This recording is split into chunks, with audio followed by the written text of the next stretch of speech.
Electrostatic का last article है, इसका नेम है कैपेसिटर। देखिए बेटा, सबसे पहला पॉइंट लिखें, capacitor is a device which is use to store electric charge, electric charge. Number 2 लिखें, एनर्जी। और एक बात और भी लिख लें, जो एनर्जी कैपेसिटर स्टोर करता है वो एनर्जी कौन सी होती है, ये भी लिख लें, electrical potential energy, electrical potential energy. मतलब कैपेसिटर बेटा क्या स्टोर करता है, बेटा capacitor stores energy and electric charge.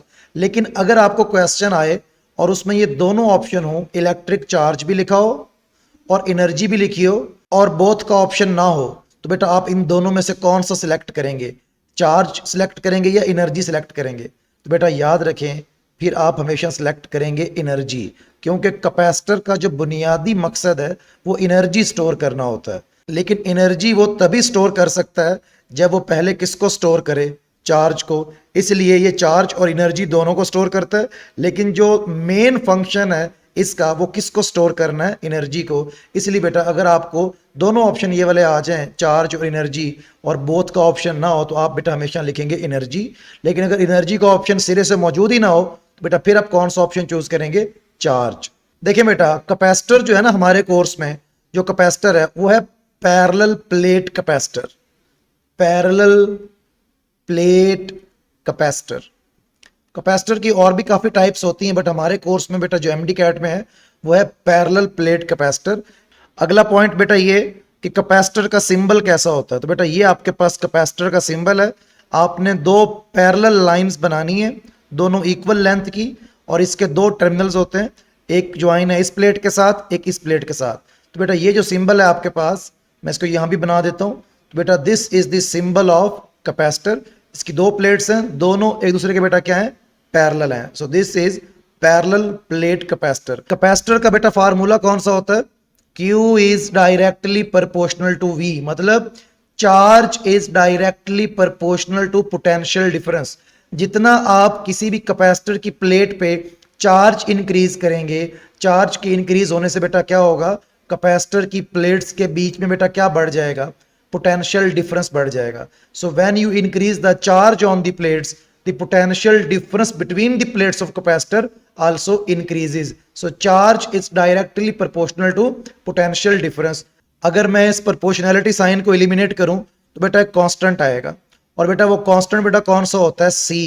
तो ये बेटा इक्वेशन याद रखनी है आपने, Q is equal to CV। और बेटा ये C क्या चीज है बेटा, C इज कैपेसिटेंस। ये उस कैपेसिटर की बेटा क्या है, कैपेसिटेंस है। अगर मैं कैपेसिटेंस का फार्मूला बनाऊं यहां से, तो बेटा पोटेंशियल डिफरेंस V यहां हो रहा है मल्टीप्लाई, वहां जाके हो जाएगा डिवाइड। तो बेटा क्या बन जाएगा, C is equal to Q by V। तो बेटा कैपेसिटेंस के यूनिट क्या बन गए बेटा आपके पास, चार्ज के कूलम, पोटेंशियल डिफरेंस के वोल्ट, तो ये बन जाएगा बेटा कूलम पर वोल्ट। तो बेटा कैपेसिटेंस के यूनिट क्या बन गए बेटा, कूलम पर वोल्ट। ये C कैपेसिटेंस को शो कर रहा है, ये वाला C कूलम है। तो कूलम पर वोल्ट, और कूलम पर वोल्ट को बेटा क्या कहते हैं आप, फैरेड। तो बेटा कूलम पर वोल्ट या फैरेड, ये दोनों बेटा किसके यूनिट है, कैपेसिटेंस के। और बेटा लिख लें, कैपेसिटेंस बेटा एक कैसी क्वांटिटी है, capacitance is a scalar quantity. और फैरेड का बेटा जो सिंबल होता है वो होता है कैपिटल F। बेटा अभी तक कौन सी बात डिस्कस की हमने, देखिए बेटा अभी तक हमने डिस्कस किया है कि C is equal to Q by V। देखिए बेटा, अगर मैं आपसे ये पूछूं कि आप देख रहे हैं कि C इज इक्वल टू है Q बाय V, अगर बेटा मैं इस V को डबल कर दूं, तो अगर मैं पोटेंशियल डिफरेंस को डबल कर दूंगा, तो बेटा बताएं मुझे कैपेसिटेंस पर क्या इफेक्ट आएगा, कैपेसिटेंस कितने टाइम्स हो जाएगी। बेटा आपके पास 10 सेकंड्स हैं, जल्दी बताना है आपने।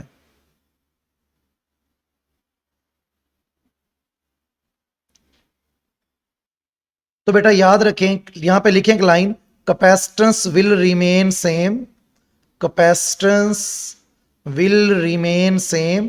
और याद रखें बेटा, capacitance voltage and charge in दोनों में से किसी पर डिपेंड नहीं करती। एक लाइन लिखें, capacitance is independent of charge and potential difference. अब जरा समझ लें कि ऐसा क्यों है कि कैपेसिटेंस इन दोनों पे डिपेंड क्यों नहीं करती। जरा देखें, देखिए बेटा, C इज इक्वल टू क्या होता है बेटा, Q बाय V। बेटा जब आप किसी भी कैपेसिटर को एक डबल वोल्टेज की बैटरी लगाएंगे तो आपको पता ही है बेटा कि Q इज प्रोपोर्शनल टू क्या होता है, V। जब आप एक डबल वोल्टेज की बैटरी लगाएंगे किसी भी कैपेसिटर के क्रॉस, तो बेटा डबल वोल्टेज की बैटरी लगाने से बेटा जो कैपेसिटर की प्लेट्स पे चार्ज है बेटा वो भी क्या हो जाएगा, डबल हो जाएगा। तो जरा खुद सोचें, when you double the potential difference, तो बेटा चार्ज भी बेटा क्या हो जाएगा, डबल। तो बेटा 2 से 2 बेटा क्या हो जाएगा, कैंसिल। सी क्या रहेगी, सेम रहेगी। सिमिलरली इसी तरह अगर वो आपसे कहे कि अगर चार्ज को डबल कर दिया जाए तो कैपेसिटेंस कितनी होगी बेटा, तो capacitance will remain the same. Why? Because when you double the charge on the plates of capacitor, the potential difference between the plates also gets doubled। तो बेटा आप जितना चार्ज बढ़ाएंगे प्लेट्स पर उतना बेटा क्या बढ़ जाएगा, प्लेट्स के बीच का potential difference. So when you double the value of charge on the plates, the potential difference between the plates also gets doubled. बेटा 2 से 2 बेटा क्या हो जाएगा, cancel. Capacitance will remain the same. लेकिन अगर आपको न्यूमेरिकल आ गया कि बेटा आपको Q की वैल्यू गिवन है, मान लो लेट्स सपोज 2 माइक्रोकूलम, और पोटेंशियल डिफरेंस की वैल्यू गिवन है मान लो 4 वोल्ट। तो अगर आपको चार्ज और पोटेंशियल डिफरेंस गिवन है तो आप फार्मूला यूज करके कैपेसिटेंस फाइंड तो कर सकते हैं कि आप यहां Q पुट करें यहां V पुट करें तो आपके पास कैपेसिटेंस आ तो जाएगी। लेकिन याद रखें कैपेसिटेंस Q और V पे डिपेंड नहीं करती। अब जरा मेन चीज ये है कि फिर डिपेंड किस पे करेगी। अच्छा उससे पहले जरा इसको सॉल्व कर लेते हैं। बेटा क्या बन जाएगा यहाँ पे, 2 इंटू 10 टू पावर -6, नीचे आ जाएगा 4। बेटा 2/4 बेटा कितना आएगा, 0.5। और आगे ये 10 टू पावर -6 बेटा क्या चीज है, माइक्रो। और आगे ये बेटा क्या चीज फाइंड की, कैपेसिटेंस, तो ये आ जाएगी 0.5 माइक्रोफेरेड। तो बात करने का मकसद बेटा क्या था कि कैपेसिटेंस Q और V पर डिपेंड नहीं करती। आप जितना मर्जी Q या V को चेंज करेंगे capacitance will stay the same. लेकिन अगर आपको वैल्यूज में Q और V गिवन हो तो आप पुट करके इस फार्मूले में कैपेसिटेंस को फाइंड कर सकते हैं। लेकिन अगर कैपेसिटेंस Q और V पे डिपेंड नहीं करती तो बेटा ये डिपेंड करती किस चीज पे है। अब जरा इस बात को समझें। तो बेटा कैपेसिटेंस डिपेंड करती है बेटा 3 चीजों पे, जरा लिखें। कैपेसिटेंस डिपेंड्स अपॉन नंबर 1 लिखें बेटा, एरिया ऑफ प्लेट्स। नंबर 2 लिखें बेटा, सेपरेशन बिटवीन द प्लेट्स।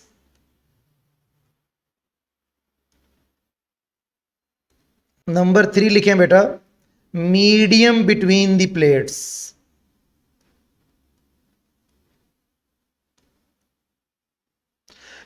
और बेटा ये फार्मूला भी लिख लें, capacitance with the medium is equal to epsilon not epsilon R A over D। और आप यहां से देख सकते हैं बेटा ये वो फार्मूला है जो हमें बताता है कि कैपेसिटेंस किस किस चीज पे डिपेंड करती है। तो बेटा कैपेसिटेंस डिपेंड करती है बेटा 3 चीजों पे। बेटा ये जो आपके पास चीज है ये रिलेटेड है मीडियम के साथ। ये A बेटा क्या चीज है, एरिया। और D बेटा क्या चीज है, सेपरेशन बिटवीन द प्लेट्स।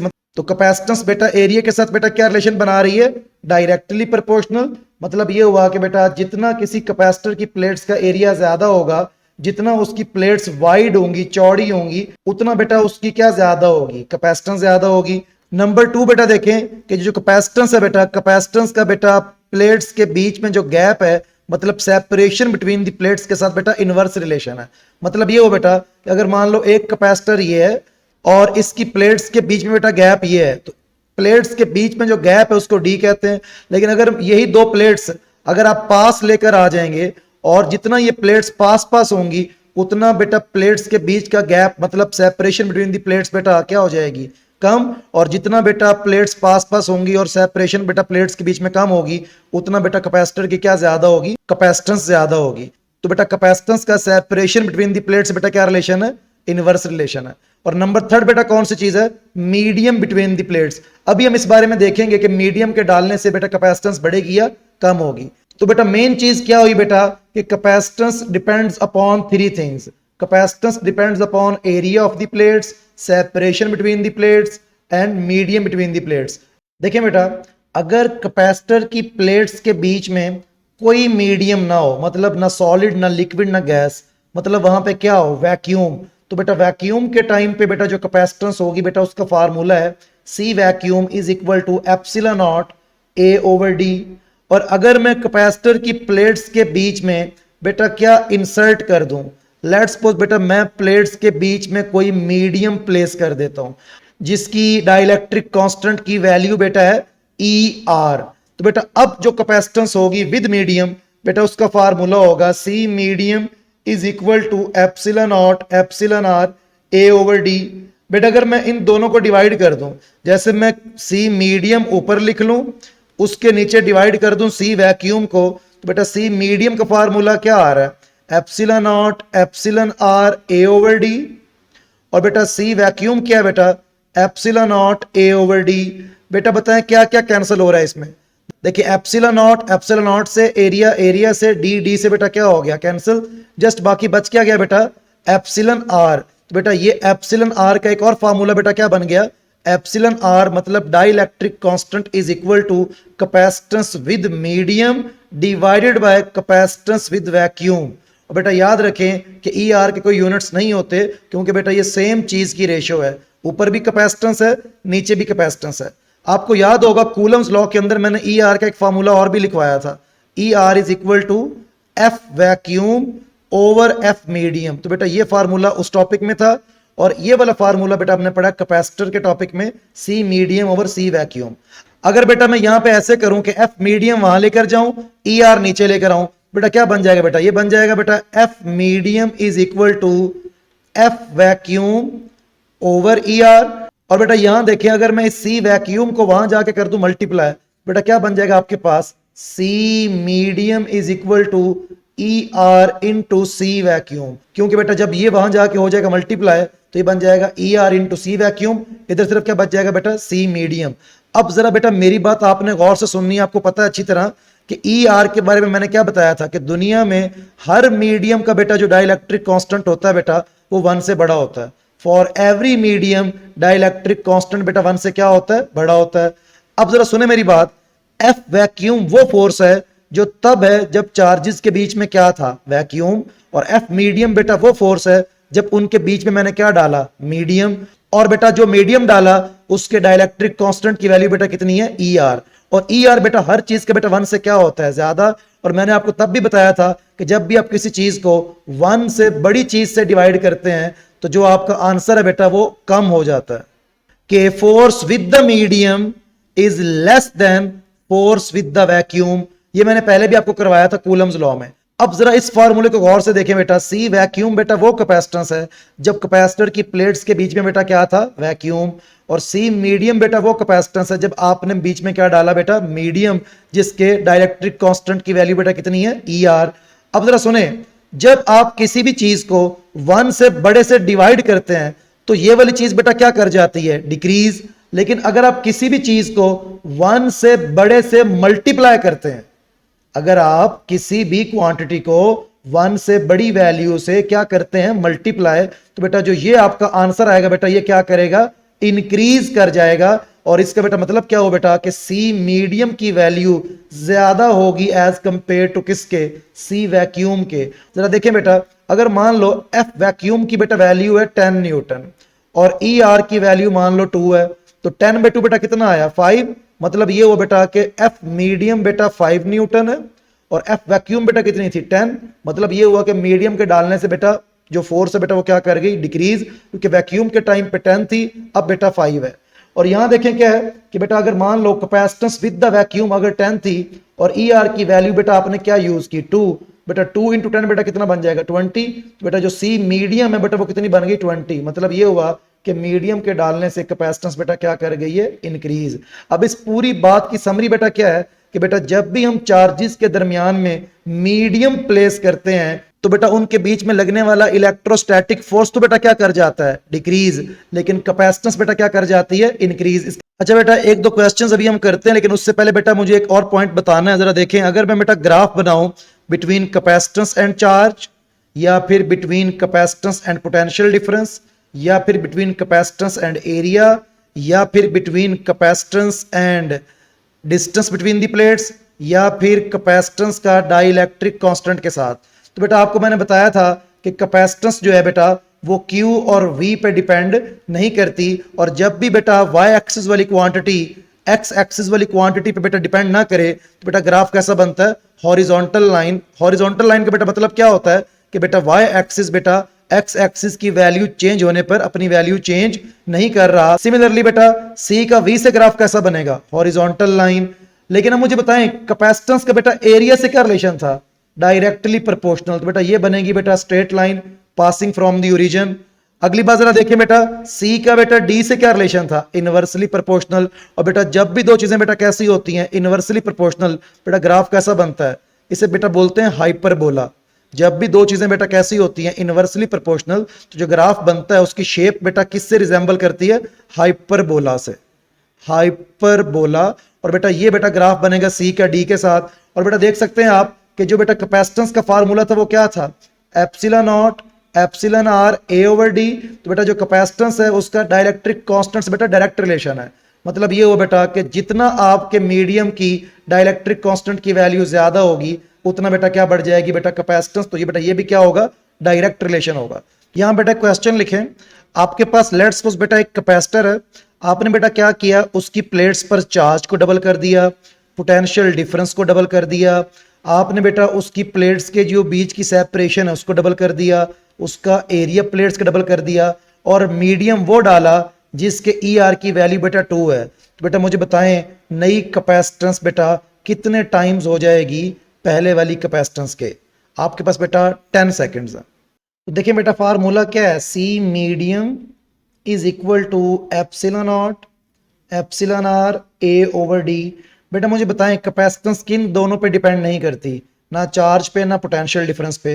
बेटा ये दोनों तो हो गए इररेलेवेंट। आगे देखिए बेटा आपने बेटा एरिया कितना किया है, 2 टाइम्स, यहाँ पे लिख लें 2, और यहाँ बेटा आपने डी भी कितना कर दिया 2 टाइम, यहाँ भी 2 लिख लें।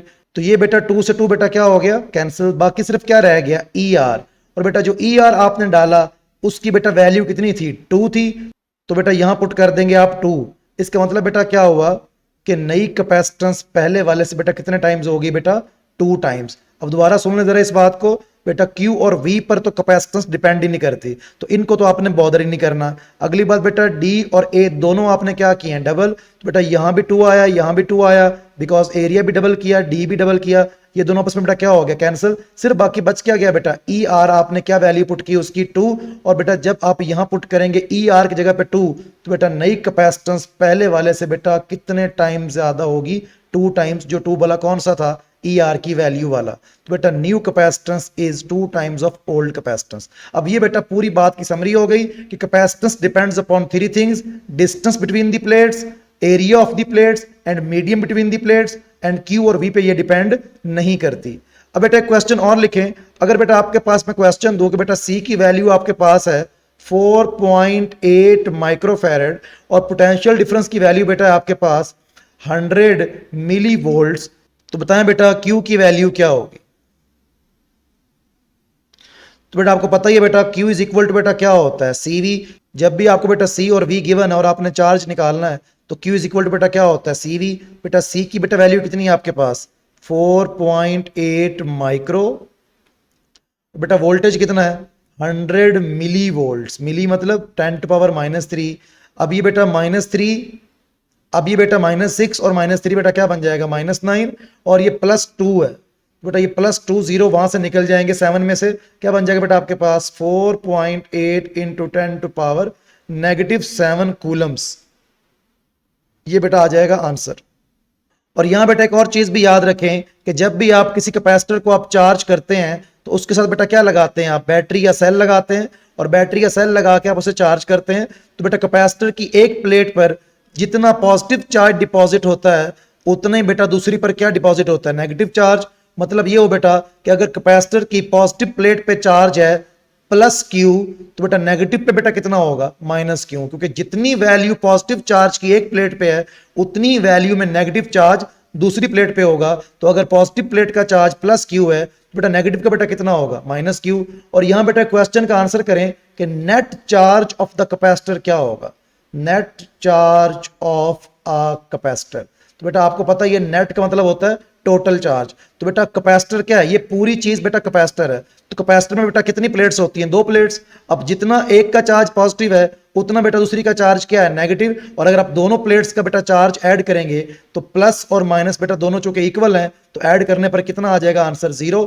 तो ये भी लिख लें बेटा, net charge of the capacitor is equal to बेटा क्या है, 0। Why net charge is equal to 0? Because बेटा पॉजिटिव प्लेट पे चार्ज प्लस क्यू, नेगेटिव पे माइनस क्यू, जितना एक पे पॉजिटिव उतना दूसरी पे नेगेटिव। बेटा अगर दोनों प्लेट्स का बेटा चार्ज ऐड करेंगे, क्योंकि हमने जब कैपेसिटर की प्लेट्स का चार्ज निकालना है तो हमें दोनों प्लेट्स का बेटा चार्ज ऐड करना पड़ेगा, और दोनों को ऐड करके बेटा कितना आंसर आएगा बेटा, 0। बेटा ये भी एमसीक्यू आपने याद रखना है कि पॉजिटिव प्लेट पे चार्ज प्लस क्यू, नेगेटिव पे minus Q, and net charge of the capacitor is equal to 0। ले भाई, अब कैपेसिटर के बेटा नेक्स्ट टॉपिक लिखें, energy stored in a capacitor. Energy stored in a capacitor. बेटा सबसे पहली बात, जो एनर्जी कैपेसिटर स्टोर करता है उस एनर्जी का बेटा नाम क्या होता है? बेटा लिखें जरा, इलेक्ट्रिकल पोटेंशियल एनर्जी। अगली बात बेटा कि एनर्जी कौन से फील्ड की फॉर्म में स्टोर होती है? बेटा याद रखें, energy is stored in the form of electric field. Stored in the form of electric field. बेटा एनर्जी का नाम क्या है? Electrical potential energy. स्टोर किस फॉर्म में होती है? In the form of electric field. अगली बात बेटा कि जो एनर्जी स्टोर्ड होती है, क्या वो ऑन द प्लेट स्टोर होती है या बिटवीन द प्लेट्स? बेटा लिखें जरा, energy is stored between the plates of capacitor.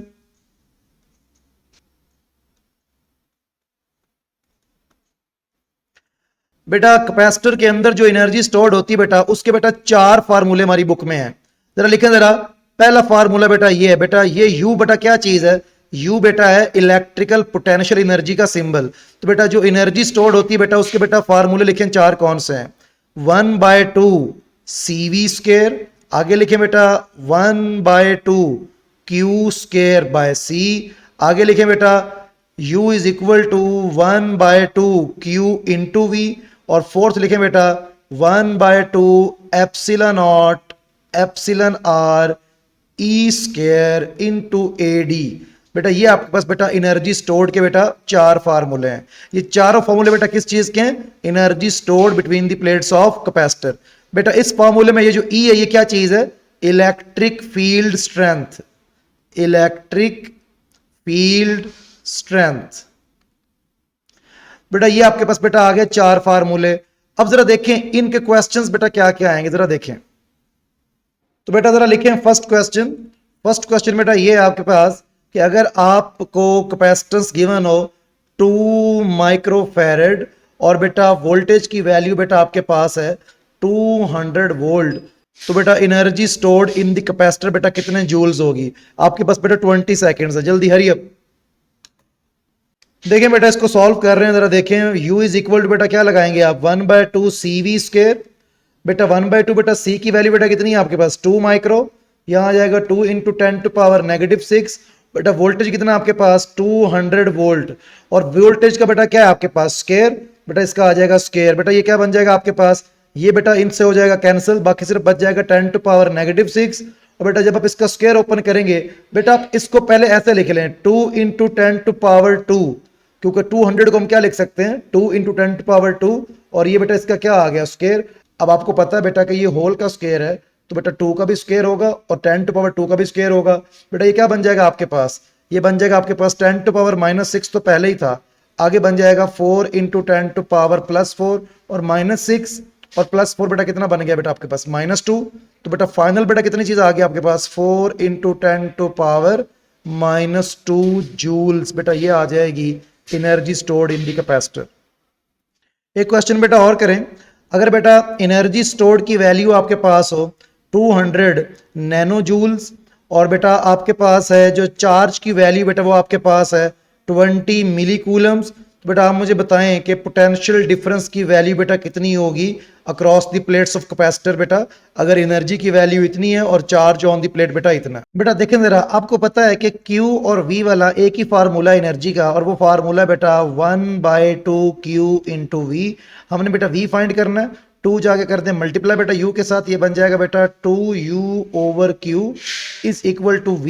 ये बन जाएगा बेटा u की वैल्यू बेटा कितनी है 200, और ये बेटा नैनो क्या होता है 10⁻⁻19, और बेटा ये आपके पास बेटा q की बेटा वैल्यू कितनी है 20 मिली, तो यहाँ 20 लिख लें, आगे बेटा यहाँ पे आ जाएगा मिली।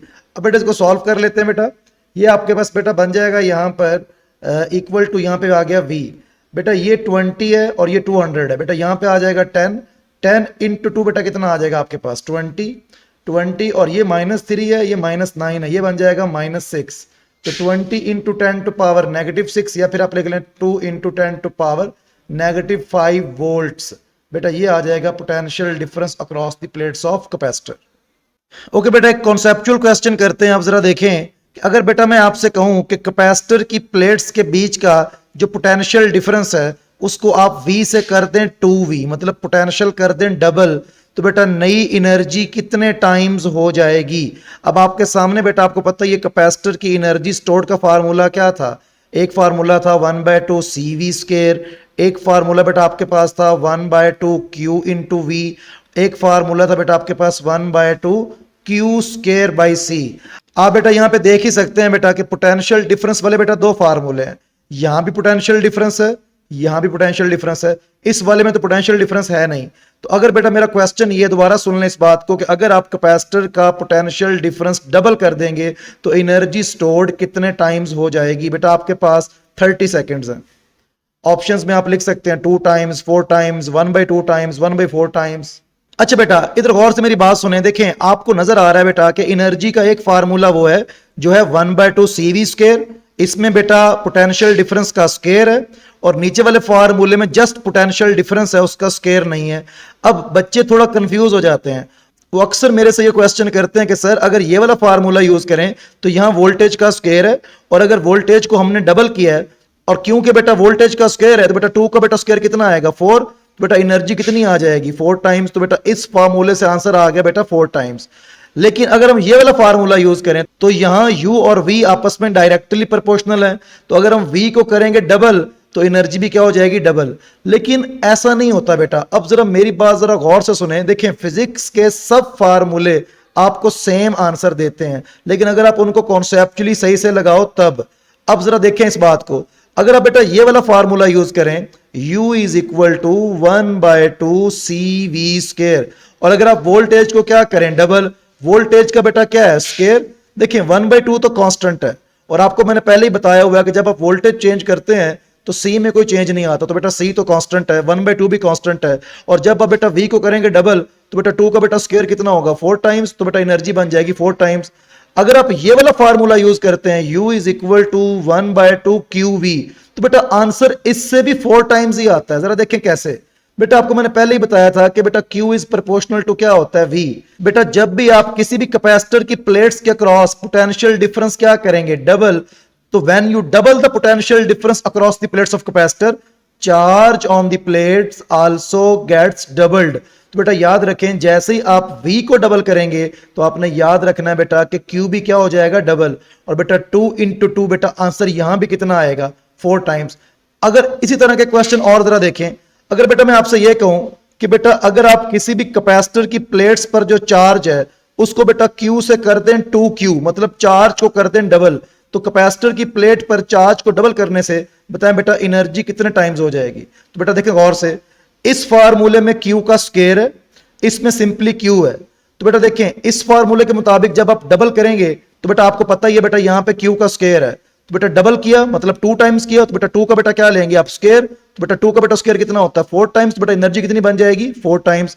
लेकिन याद रखें आंसर इससे भी 4 टाइम्स ही आएगा, because when you double the charge on the plate of capacitor potential difference between the plates also becomes double. तो बेटा जब आप Q को डबल करेंगे तो बेटा V भी क्या हो जाएगा डबल, तो बेटा 2 इंटू 2 बेटा कितना बन जाएगा 4 टाइम्स, तो बेटा आंसर इससे भी कितना आएगा 4 टाइम्स। लेकिन मैं फिर भी आपको रिकमेंड करूंगा आप हमेशा बेटा वो वाले फार्मूले यूज किया करें जिसमें C हो, क्योंकि बेटा जो कैपेसिटेंस है वो तो Q और V पे डिपेंड नहीं करती, और 1/2 पहले ही कांस्टेंट है, तो आप या तो ये वाला यूज कर लिया करें या ये वाला यूज कर लिया करें। लेकिन आंसर इस वाले से भी सेम ही आता है 1/2 QV से, लेकिन आपने इसको लगाना है एहतियात के साथ। एक दफा दोबारा इस बात को सुन लें, फिर इसको वाइंड अप करते हैं। जरा इस चीज को जरा देखें। अगर बेटा मैं आपसे कहूं कि एक कैपेसिटर की प्लेट्स के बीच का पोटेंशियल डिफरेंस आपने कर दिया 3 टाइम्स, तो एनर्जी बेटा कितनी हो जाएगी? जरा देखें, जब आप पोटेंशियल डिफरेंस को 3 टाइम्स करेंगे तो बेटा 3 का बेटा स्क्वायर कितना होता है? 9। बेटा एनर्जी कितनी हो जाएगी? 9 टाइम्स। अब बेटा मुझे बताएं इस फॉर्मूले से आंसर कितना आएगा? तो बेटा इससे भी आंसर 9 टाइम्स ही आएगा, बिकॉज जितने टाइम्स आप पोटेंशियल डिफरेंस बढ़ाएंगे उतने टाइम बेटा क्या बढ़ जाएगा? चार्ज। तो बेटा अगर आपने इसे किया 3 टाइम्स, बेटा चार्ज भी क्या हो जाएगा? 3 टाइम्स। 3 इंटू 3 बेटा कितना आएगा? 9। बेटा आंसर इससे भी 9 टाइम्स ही आएगा। और एक चीज बेटा आप मुझे सुना दें, हम जरा जल्दी जल्दी बता दें कि अगर मैं किसी भी कैपेसिटर की प्लेट्स पर जो चार्ज है उसको 4 टाइम कर दूं तो बेटा एनर्जी कितने टाइम्स हो जाएगी? तो बेटा इस फार्मूले में देखें, आपको क्यू का स्क्वायर है, तो अगर आपने चार्ज को किया 4 टाइम्स तो बेटा 4 का बेटा स्क्वायर कितना आएगा? 16। तो एनर्जी बन जाएगी 16 टाइम्स। लेकिन अगर मैं पूछूं आपसे कि बेटा इस फॉर्मूले से आंसर कितना आता है, तो बेटा इससे भी आंसर 16 टाइम्स ही आएगा। भला बताएं क्यों इससे भी 16 टाइम्स ही आएगा? बिकॉज बेटा जब आप चार्ज को बेटा 4 टाइम करेंगे तो बेटा charge is proportional to potential difference. When you 4 times the charge, potential difference between the plates also becomes 4 times. बेटा जब आप यहां 4 लगाएंगे तो आपको यहां भी 4 लगाना पड़ेगा, क्योंकि जब आप Q को 4 टाइम्स करेंगे तो बेटा ये V भी क्या हो जाएगा? 4 टाइम्स। बेटा 4 इंटू 4 बेटा कितना बन जाएगा? 16। तो आंसर बेटा इस फॉर्मूले से भी कितना आता है? 16 टाइम्स। तो बेटा ये मैंने चीज आपको बतानी थी। अब बेटा बस लास्ट पॉइंट बेटा इस टॉपिक का रहेगा, जरा उसको देख लें कि अगर बेटा मैं आपसे ये कहूं कि बेटा एनर्जी स्टोर्ड के बेटा मैंने 4 फार्मूले कौन से लिखवाए थे, मैं बार बार इसलिए लिखवा रहा हूं बेटा ताकि आपके और जरा दिमाग में स्टोर हो। देखिए मेरा फर्स्ट फार्मूला बेटा क्या था एनर्जी स्टोर्ड का? 1/2 CV स्क्वायर। दूसरा बेटा क्या था बेटा आपके पास? 1/2 Q square by C। Third बेटा क्या था? 1/2 इंटू QV। और बेटा फोर्थ कौन सा था? 1/2 epsilon not epsilon R electric field strength का square into area of the plates into separation between the plates. बेटा ये सारे फार्मूले जो भी मैंने लिखवाए हैं ये भला किस चीज के हैं? Total energy stored between the plates of capacitor. मतलब जो कैपेसिटर की प्लेट्स के बीच में एनर्जी स्टोर्ड हुई है उसके ये 4 फार्मूले हैं। लेकिन अगर मैं इस टोटल एनर्जी को जो कि प्लेट्स के बीच में स्टोर हुई है इसको बेटा डिवाइड कर दूं प्लेट्स के बीच में जो वॉल्यूम है उससे, तो बेटा जब मैं प्लेट्स के बीच वाले वॉल्यूम को नीचे लिखूंगा और बेटा प्लेट्स के बीच में जो एनर्जी स्टोर हुई बेटा उसको कहां लिखूंगा? ऊपर। बेटा ये बन जाएगी energy per unit volume.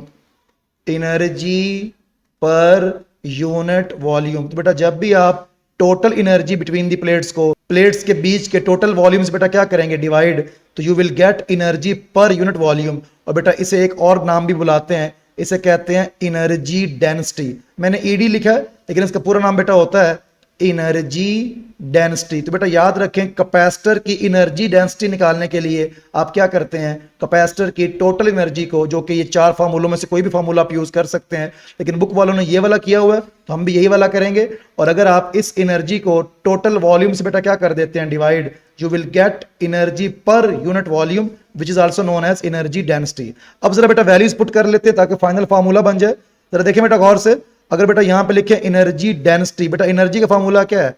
1/2 epsilon not epsilon R E square A into D. और बेटा आप इस एनर्जी को आप क्या करते हैं? वॉल्यूम से डिवाइड। ये आ गया बेटा वॉल्यूम। अब आपको पता ही बेटा कि वॉल्यूम बराबर किसके होगा? Area into distance between the plates.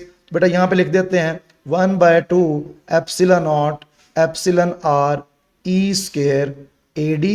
नीचे बेटा आ जाएगा एडी। ये एडी से बेटा क्या हो जाएगा? कैंसिल। सिर्फ बाकी बच क्या गया बेटा? 1/2 epsilon not epsilon R E square. बेटा मुझे बताएं ये जो मैंने फार्मूला अभी लिखवाया है क्या ये energy stored in the capacitor है या ये एनर्जी डेंसिटी का फार्मूला है? बेटा याद रखें ये फार्मूला एनर्जी डेंसिटी का, which is total energy divided by total volume या फिर एनर्जी पर यूनिट वॉल्यूम। बेटा लिख लेंगे formula 1/2 epsilon not epsilon R E square is the formula of energy density of capacitor. Okay बेटा capacitor का last article देखते हैं, effect of die electric. देखिए बेटा अगर आपके पास कोई भी कैपेसिटर है, देखिए मैं यहाँ पे डायग्राम बना लूं पहले। आपके पास लेट्स सपोज इस तरह की एक डायग्राम है एक, और यहाँ बेटा आपके पास एक आपने कैपेसिटर कनेक्ट किया हुआ है। तो ये एक बेटा मैंने ये कनेक्ट कर दिया कैपेसिटर, ये एक कैपेसिटर है और यहाँ बेटा आपने एक वोल्टेज सोर्स मतलब एक सेल या कोई बैटरी लगा ली। तो आपके पास बेटा एक एम्प्टी एक खाली कैपेसिटर था, आपने बेटा उसके साथ क्या लगाई, बैटरी। बैटरी लगा के आपने उसे क्या कर लिया, चार्ज।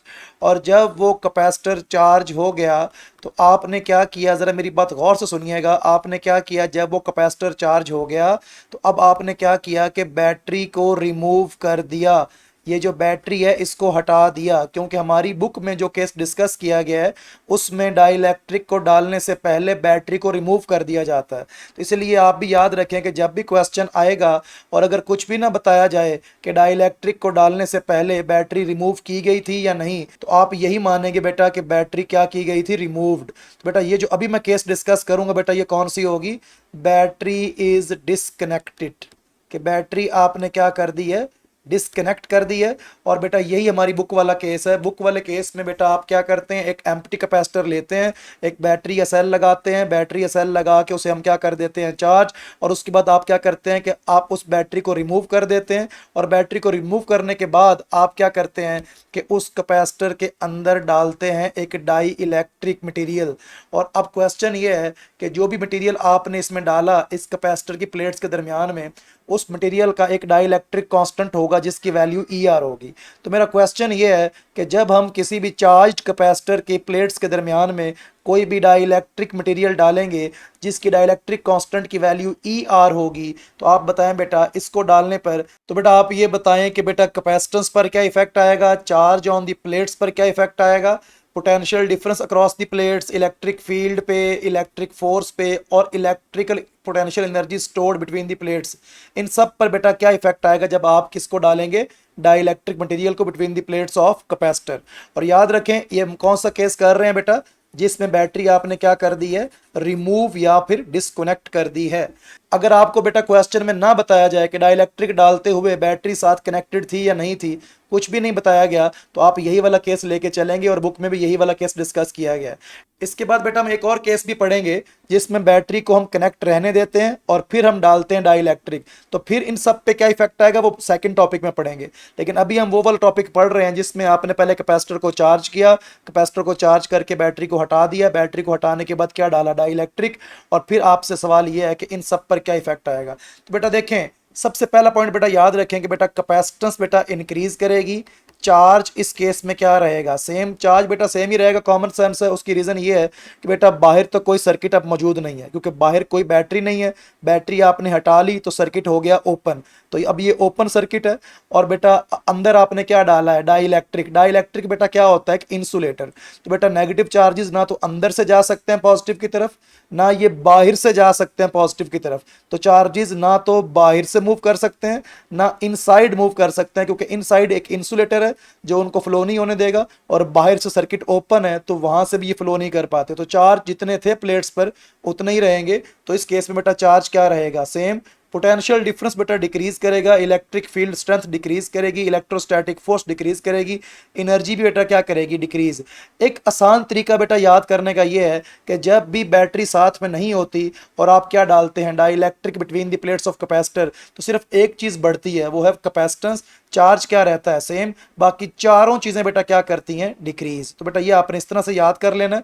अब इन सब का कॉन्सेप्ट मैं इसलिए नहीं बता रहा, वो इतना ज़्यादा रेलिवेंट नहीं है, हमने एमसीक्यूज करने हैं जस्ट। बेटा देखें जरा गौर से कि अब आपसे अगला सवाल ये हो सकता है कि बेटा बताएं नई कैपेसिटेंस कितनी हो जाएगी। तो बेटा याद रखें न्यू कैपेसिटेंस निकालने के लिए आपने क्या करना है कि पुरानी कैपेसिटेंस को ई आर से क्या कर देना है, मल्टीप्लाई। मतलब जो चीज़ें बढ़ रही हैं उनकी नई वैल्यू निकालने के लिए पुरानी वैल्यू को ई आर से क्या कर देना है, मल्टीप्लाई। लेकिन जो चीज़ सेम है उनकी नई वैल्यू और पुरानी वैल्यू बेटा वो तो इक्वल ही होंगी, और जो चीज़ें बेटा कम हो रही हैं उनकी नई वैल्यू निकालने के लिए आप पुरानी वैल्यू को ई आर से बेटा क्या कर देंगे, डिवाइड। सो बेटा न्यू पोटेंशियल डिफरेंस के लिए हम पुराने पोटेंशियल डिफरेंस को ई आर से डिवाइड करेंगे।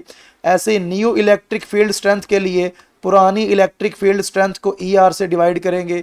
ऐसे ही न्यू इलेक्ट्रोस्टैटिक फोर्स के लिए पुरानी इलेक्ट्रोस्टैटिक फोर्स को ई आर से डिवाइड करेंगे, और न्यू एनर्जी स्टोर्ड को पुरानी एनर्जी स्टोर्ड के साथ ई आर से डिवाइड करेंगे। देखें मैं अब आपको एक क्वेश्चन करवाता हूं, जरा देखें। मान लो पहले कैपेसिटेंस की वैल्यू थी 2 माइक्रोफैरड और आपने जो मटेरियल डाला उसके डाई इलेक्ट्रिक कांस्टेंट की वैल्यू थी 2। तो आप बताएं बेटा नई कैपेसिटेंस कितनी हो जाएगी। तो बेटा नई कैपेसिटेंस निकालने के लिए आपने पुरानी कैपेसिटेंस को ई आर से क्या करना होता है, मल्टीप्लाई। ई आर की वैल्यू भी 2 थी और पुरानी कैपेसिटेंस भी क्या थी, 2 माइक्रोफेरेड। तो बेटा नई कैपेसिटेंस कितनी बन जाएगी आपके पास, 4 माइक्रोफेरेड। ये हो जाएगी बेटा न्यू कैपेसिटेंस। अब देखें बेटा, मान लो पहले प्लेट्स पर चार्ज था 10 माइक्रोकूलम, तो बेटा पहले वाला चार्ज था बेटा 10 माइक्रोकूलम। अब बेटा अगली बात यह है कि आपने डाइलेक्ट्रिक डाला 2 वैल्यू वाला, तो बेटा आप बताएं न्यू चार्ज कितना होगा। तो आपको पता है इस वाले केस में बेटा चार्ज क्या रहता है, सेम। तो अगर पहले चार्ज 10 माइक्रोकूलम था तो अब भी बेटा कितना होगा, 10 माइक्रोकूलम। लास्ट एक और कर लें, देखिए अगर मान लो पहले potential difference between the plates था 10 वोल्ट और ई आर आपने डाला 2 वाला, बेटा ई आर की वैल्यू 2 है, तो अब क्या हुआ बेटा, पुराने वाले को ई आर से डिवाइड करें तो बेटा ये बन जाएगा 5 वोल्ट। तो बेटा नया पोटेंशियल डिफरेंस बन जाएगा बिटवीन द प्लेट्स 5 वोल्ट। लेकिन ये सारे केस बेटा आप कब करेंगे, जब आप क्या करेंगे, बैटरी को रिमूव करने के बाद क्या डालेंगे, डाइलेक्ट्रिक। और यही केस 90% इंपॉर्टेंट है ज़्यादा, क्योंकि बुक में यही केस डिस्कस किया गया। देखिए बेटा अब हम सेकंड केस डिस्कस करते हैं। बेटा देखिए आपके पास एक कैपेसिटर है जो कि एम्प्टी है, उसमें चार्ज नहीं है। आपने क्या किया, एक सेल या बैटरी को कनेक्ट किया उसके साथ और उसे आपने क्या कर लिया, चार्ज। और बेटा जब वो कैपेसिटर चार्ज हो गया तो आपने क्या किया कि आपने बैटरी को लगा रहने दिया, बैटरी को रिमूव नहीं किया। लास्ट केस में हमने क्या किया था, बैटरी को रिमूव कर लिया था, लेकिन यहाँ बैटरी को कनेक्टेड रहने दिया। और बेटा यहाँ पे लिख लेते हैं battery remains connected, battery remained connected. तो बेटा याद रखें कि इस वाले केस में, ये बुक वाला केस नहीं है लेकिन ये भी एंटी टेस्ट में बेटा आ सकता है। बेटा आपने याद रखना है कि ये वाला केस आप सिर्फ तब बॉदर करेंगे या इसको माइंड में सिर्फ तब लाएंगे जब क्वेश्चन में ये मेंशन्ड होगा कि बैटरी इज रिमेन्ड कनेक्टेड। अगर कुछ भी ना बताया जाए कि बैटरी साथ कनेक्टेड है या नहीं है, कुछ भी ना बताया जाए तो आप यही मानेंगे कि बैटरी साथ कनेक्टेड नहीं है और पिछले केस के मुताबिक सारा सवाल सॉल्व करेंगे। ये वाला केस आप सिर्फ तब बॉदर करेंगे या डिस्कस करेंगे जब बेटा वो क्वेश्चन में मेंशन करेगा कि बैटरी रिमेन्स कनेक्टेड। अब जरा देखें आपने क्या किया, बैटरी को जुड़ा रहने दिया और इस चार्ज हुए हुए कैपेसिटर के अंदर आपने बेटा क्या प्लेस कर दिया, एक मटेरियल डाइलेक्ट्रिक। और उस डाइलेक्ट्रिक मटेरियल का कांस्टेंट क्या था, ई आर। और क्वेश्चन फिर से वही 6 क्वेश्चंस हैं कि बेटा कैपेसिटेंस पे, चार्ज पे, पोटेंशियल डिफरेंस पे, इलेक्ट्रिक फील्ड स्ट्रेंथ पे, इलेक्ट्रोस्टैटिक फोर्स पे और इलेक्ट्रिकल पोटेंशियल एनर्जी पे बेटा क्या इफेक्ट आएगा। तो बेटा इस वाले केस के अंदर बेटा कैपेसिटेंस बेटा आपकी क्या करेगी, इंक्रीज, चार्ज भी क्या करेगा, इंक्रीज। लेकिन चूंकि यहाँ पे बैटरी कनेक्टेड है तो जितना पोटेंशियल डिफरेंस बैटरी का है, मान लो बैटरी का पोटेंशियल डिफरेंस 10 वोल्ट है, तो बैटरी या सेल का पर्पस यही होता है कि जितना पोटेंशियल डिफरेंस उसके अक्रॉस है उतना ही वो किसके अक्रॉस डेवलप करे, across the plates of capacitor. तो बेटा जब बैटरी कनेक्टेड रहती है तो उस केस में फाइनली दोबारा फिर से पोटेंशियल डिफरेंस वही हो जाता है across the plates of capacitor जितना बैटरी का है। तो इस केस में बेटा क्या होता है कि पोटेंशियल डिफरेंस बेटा क्या रहता है, सेम रहता है। और बेटा याद रखें इलेक्ट्रिक फील्ड स्ट्रेंथ बराबर किसके होती है, पोटेंशियल डिफरेंस ओवर डिस्टेंस। बेटा प्लेट्स के बीच का जो गैप है वो तो बेटा डाइलेक्ट्रिक डालने से चेंज नहीं हुआ, तो वो तो है कांस्टेंट। और जो कि पोटेंशियल डिफरेंस भी कांस्टेंट है, इसलिए बेटा इलेक्ट्रिक फील्ड स्ट्रेंथ भी क्या रहेगी, सेम रहेगी। और बेटा इलेक्ट्रोस्टैटिक फोर्स जो होती है बेटा वो इलेक्ट्रिक फील्ड स्ट्रेंथ के प्रोपोर्शनल होती है। और अगर इलेक्ट्रिक फील्ड स्ट्रेंथ सेम है तो इलेक्ट्रोस्टैटिक फोर्स भी बेटा सेम होगी। इसके बाद बेटा एनर्जी स्टोर्ड का फार्मूला क्या होता है, 1/2 Q इंटू वी। यहाँ देखिए पोटेंशियल डिफरेंस सेम है, 1/2 तो वैसे ही कांस्टेंट है, लेकिन चार्ज बेटा क्या कर रहा है, इंक्रीज। और अगर चार्ज इंक्रीज कर रहे हैं तो बेटा क्या इंक्रीज करेगी, एनर्जी इंक्रीज करेगी। देखिए आपको याद करने का शॉर्ट ट्रिक ये बता रहा हूं कि बेटा जब भी बैटरी कनेक्टेड होती है तो बेटा 6 में से कोई भी चीज कम नहीं होती। बेटा 3 चीजें बेटा इंक्रीज करती हैं और बाकी की 3 बेटा क्या रहती हैं, सेम। तो ये बेटा सबसे आसान तरीका याद करने का, बेटा आपको यही चीज़ें याद होनी चाहिए कि बेटा जब भी आप बैटरी को जुड़ा रहने देते हैं और डालते हैं डाइलेक्ट्रिक को तो बेटा 3 चीज़ें बढ़ती हैं और बाकी 3 रहती हैं सेम, कुछ भी डिक्रीज नहीं होता, एक बात। और जो चीज़ें बेटा बढ़ती हैं उनकी नई वैल्यू निकालने के लिए पुरानी वैल्यू को ई आर से कर देते हैं मल्टीप्लाई। तो बेटा न्यू चार्ज क्या बन जाएगा बेटा, ई R into old charge. New energy क्या बन जाएगी, ई आर इंटू ओल्ड एनर्जी।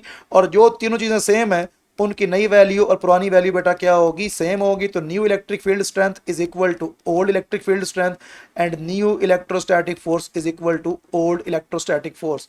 जैसे बेटा अगर क्वेश्चन आ जाए कि अगर कैपेसिटर की प्लेट्स के अक्रॉस 10 वोल्ट का पोटेंशियल डिफरेंस था और आपने डाइलेक्ट्रिक डाला जिसकी वैल्यू थी 2, तो बेटा आप बताएं न्यू पोटेंशियल डिफरेंस कितना होगा। तो आप देख सकते हैं बेटा इस केस में बेटा जितना पोटेंशियल डिफरेंस पहले है उतना ही बाद में है। तो अगर पहले वाला पोटेंशियल डिफरेंस 10 वोल्ट है तो अब भी बेटा कितना होगा, 10 वोल्ट। अगर पहले फील्ड स्ट्रेंथ बेटा 20 थी तो अब भी बेटा क्या होगी, 20। डाइलेक्ट्रिक डालने से बेटा ये तीनों चीज़ें बेटा इन पे कोई इफेक्ट नहीं आएगा, ये तीनों क्या रहेंगी, सेम।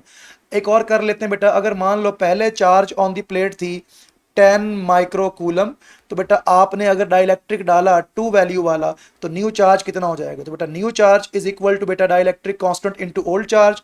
बेटा new charge is equal to आ जाएगा बेटा 2 इंटू ओल्ड चार्ज बेटा कितना, 10 microcoulomb. This will become 20 microcoulomb. तो बेटा ये आपके पास आ जाएगी बेटा इसकी वैल्यू। एक लास्ट पॉइंट बेटा यहाँ पे और कर लें। ये बेटा मैंने आपको सारे इफेक्ट बता दिए बेटा, एकदम मुझे रिवाइज करवा दें कि अगर तो बैटरी साथ जुड़ी हुई ना हो तो बेटा कौन कौन सी चीज़ें बढ़ेंगी, कौन सी कम होंगी। तो बेटा सिर्फ कैपेसिटेंस बढ़ती है और चार्ज बेटा क्या रहता है, सेम। और बाकी चारों चीज़ें बेटा क्या करती हैं, decrease potential difference, electric field strength, electrostatic force और एनर्जी बेटा ये क्या करती हैं, डिक्रीज। और अगर बैटरी साथ कनेक्टेड हो तो फिर कैपेसिटेंस और चार्ज और एनर्जी ये तीनों बढ़ती हैं और बाकी तीनों बेटा क्या रहती हैं, सेम। कौन कौन तीन चीज़ें, potential difference, electric field strength और इलेक्ट्रोस्टैटिक फोर्स, बेटा ये तीन चीज़ें बेटा क्या रहती हैं, सेम। तो ये बेटा ये वाला केस आपका हो गया विद बैटरी। और ये बेटा बैटरी को रिमूव करने के बाद जब आप क्या डालते हैं, डाइलेक्ट्रिक। ले बेटा कैपेसिटर का बेटा नेक्स्ट आर्टिकल लिखें, charging and discharging of capacitor. Charging and discharging of capacitor. देखिए बेटा आपके पास अगर लेट्स सपोज एक कैपेसिटर है और आप उसे चार्ज करना चाहते हैं तो उसके लिए हम क्या करते हैं बेटा, वहाँ पे क्या कनेक्ट करते हैं उसके साथ, एक रजिस्टर। और इस कैपेसिटर की कैपेसिटेंस बेटा सी है, इस रजिस्टर की रेजिस्टेंस बेटा आर है। और बेटा यहाँ पे आप एक सेल या क्या लगाएंगे, बैटरी। और यहाँ बेटा एक स्विच होगा और ये एक बन गया बेटा आपका सर्किट। जैसे ही आप स्विच को क्या करेंगे, क्लोज्ड, तो ये कैपेसिटर क्या होना शुरू हो जाएगा, चार्ज। तो बेटा ये कैपेसिटर चार्ज होना शुरू हो जाएगा। अब कितने टाइम में ये कैपेसिटर चार्ज होगा उसको समझने के लिए एक बात जरा सुने कि बेटा ये सी बेटा क्या चीज़ है, कैपेसिटेंस, और आर बेटा क्या चीज़ है, रेजिस्टेंस। देखें Q इज इक्वल टू बेटा क्या होता है, CV। अगर आप यहाँ से बेटा C फाइंड करें तो बेटा C इज इक्वल टू बेटा कितना आ जाएगा, Q बाय V।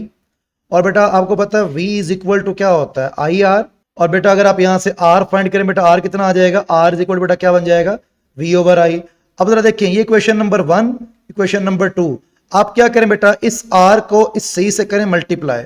R किसके बराबर है बेटा, वोल्टेज ओवर करंट के। C किसके बराबर है बेटा, चार्ज ओवर वोल्टेज के। बेटा दोनों की मैंने वैल्यू पुट कर दी, आर की भी और सी की भी। बेटा वोल्टेज वोल्टेज से बेटा क्या हो गया, कैंसिल। बेटा यहाँ पे आ गया Q बाय आई। अब आपको पता ही है बेटा कि Q इज इक्वल टू क्या होता है, करंट इनटू टाइम। ये भला कैसे आया, आपको पता है बेटा करंट इज इक्वल टू बेटा क्या होता है, चार्ज ओवर टाइम। और अगर मैं यहाँ से चार्ज निकालूंगा तो बेटा टाइम जाके वहाँ पे हो जाएगा करंट से मल्टीप्लाई। तो charge is equal to current into time. तो बेटा यहाँ पुट करेंगे आप चार्ज की जगह पे करंट इनटू टाइम।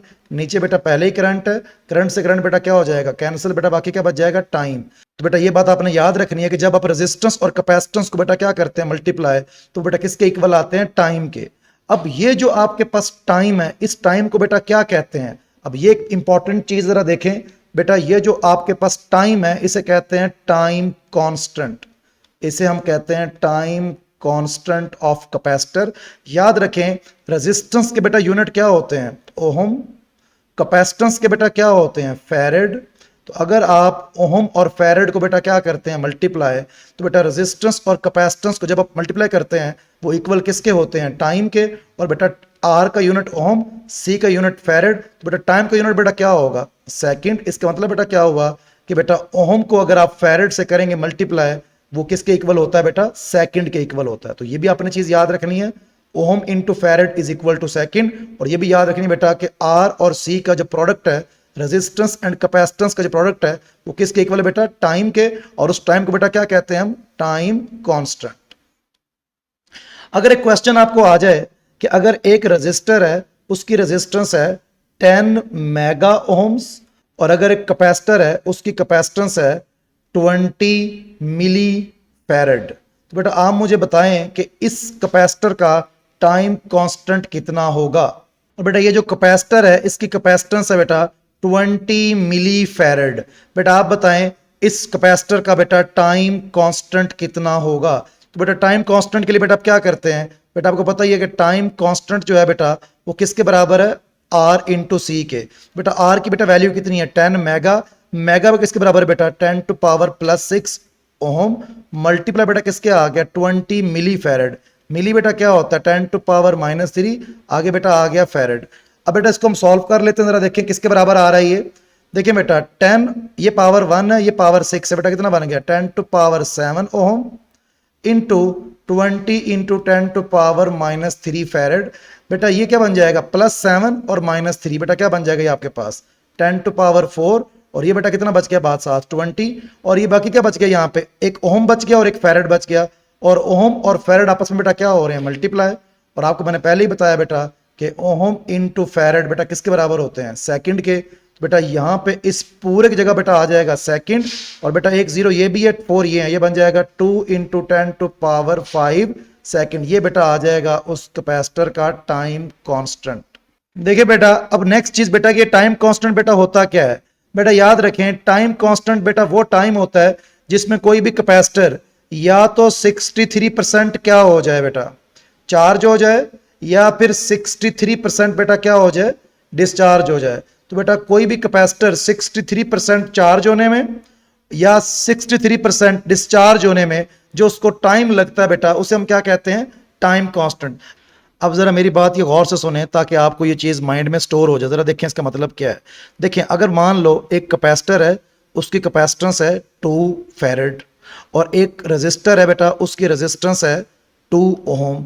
अगर मैं आर और सी को बेटा क्या करूंगा मल्टीप्लाई, तो बेटा आर की वैल्यू 2 ओम है, इसकी वैल्यू 2 फैरड है, बेटा क्या बन जाएगा आपके पास 2 इंटू 2 4 ओम इंटू फैरड, और ओम इंटू फैरड बेटा क्या होता है सेकंड, ये बन जाएगा बेटा आपके पास 4 सेकंड। तो बेटा ये आपके पास बेटा किसकी वैल्यू आ गई टाइम कांस्टेंट की। बेटा टाइम कांस्टेंट की वैल्यू 4 सेकंड होने का मतलब क्या है कि अगर आपके पास बेटा कोई कैपेसिटर है और उस कैपेसिटर के साथ आप कोई सेल या बैटरी कनेक्ट करते हैं, तो बेटा जैसे ही सर्किट को ऑन करेंगे तो बेटा 4 सेकंड गुजरने के बाद ये कैपेसिटर जो कि पहले एम्प्टी था अब ये कितने परसेंट चार्ज हो जाएगा 63%। अच्छा जरा देखें एक टाइम कांस्टेंट का मतलब है 1 RC, तो बेटा एक टाइम कांस्टेंट गुजरने के बाद ये हो जाएगा 63% चार्ज। लेकिन जरा सोचें अभी भी ये कितने परसेंट खाली है 37%, ये अभी भी क्या होगा एम्प्टी होगा। अब जरा सोचें अगर 4 सेकंड और गुजर जाएं, जैसे अगर पहले 4 सेकंड के अंदर कितने परसेंट चार्ज हुआ था 63%, और अभी भी कितना खाली था 37। अगर मान लो 4 सेकंड आप सर्किट को और ऑन रखें और एक टाइम कांस्टेंट बेटा और गुजर जाए, तो अब बेटा क्या होगा, तो बेटा ये जो 37% अभी खाली है इस बचे हुए 37% का कितने परसेंट चार्ज होगा 63%। उससे ये कैपेसिटर थोड़ा सा और चार्ज हो जाएगा। फिर उसके बाद क्या होगा, फिर जब एक टाइम कांस्टेंट और गुजरेगा तब जितने परसेंट खाली होगा कैपेसिटर उस वक्त उस बचे हुए खाली वैल्यू का कितने परसेंट और चार्ज होगा 63%। बात करने का मकसद ये बेटा कि हर टाइम कांस्टेंट के बाद जितना भी एम्प्टी कैपेसिटर बाकी होगा उस एम्प्टी परसेंटेज का कितने परसेंट चार्ज होगा 63%। अब मैं एक टेबल बनवा देता हूं आपको जरा उससे आइडिया हो जाएगा कि कितने टाइम कांस्टेंट के बाद कितने परसेंट कैपेसिटर चार्ज हो जाता है और कितने परसेंट बेटा खाली होता है, और कितने टाइम कांस्टेंट्स के बाद हम ये मान लेते हैं कि कैपेसिटर फुली चार्ज हो गया। ले बेटा ये आपके पास बेटा बन गया टेबल। आप देख सकते हैं बेटा कि इसमें बेटा मैंने 3 कॉलम्स बनाए हैं। फर्स्ट कॉलम पे बेटा हेडिंग दें number of time constants, number of time constant. Time constant कहते हैं आरसी को, मतलब नंबर ऑफ आरसीज। यहां लिखें बेटा 1 time constant, 2 time constants, 3 time constants, 4 time constants, 5 time constants. तो हम देखेंगे बेटा कि 1 टाइम कांस्टेंट बाद 2 3 4 5 मतलब कितने टाइम कांस्टेंट्स के बाद कोई भी कैपेसिटर कितने परसेंट चार्ज हो चुका होता है और अभी भी कितने परसेंट एम्प्टी होता है। यहाँ बेटा आप लिखें परसेंटेज चार्ज कि वो कितने परसेंट चार्ज हो चुका होगा, और यहाँ लिखें बेटा परसेंटेज एम्प्टी कि अभी भी वो कितने परसेंट खाली होगा। बेटा वन टाइम कांस्टेंट गुजरने के बाद कोई भी कैपेसिटर 63% चार्ज हो चुका होता है, लेकिन अभी भी कितने परसेंट खाली होता है, वो 37%। जब एक टाइम कांस्टेंट और गुजर जाएगा तो ये जो बचा हुआ 37% है, इस बचे हुए 37% का कितने परसेंट चार्ज हो जाएगा, 63%, जिससे ओवरऑल चार्ज बढ़ जाएगा और आपका नया चार्ज बेटा बन जाएगा 85%। टू टाइम कांस्टेंट के बाद कितने परसेंट चार्ज हो गया कैपेसिटर, 85, लेकिन अभी भी कितने परसेंट खाली है, 15%। एक टाइम कांस्टेंट और गुजरने के बाद क्या होगा, ये जो रिमेनिंग 15% है, इस बचे हुए 15% का कितने परसेंट चार्ज होगा, 63%।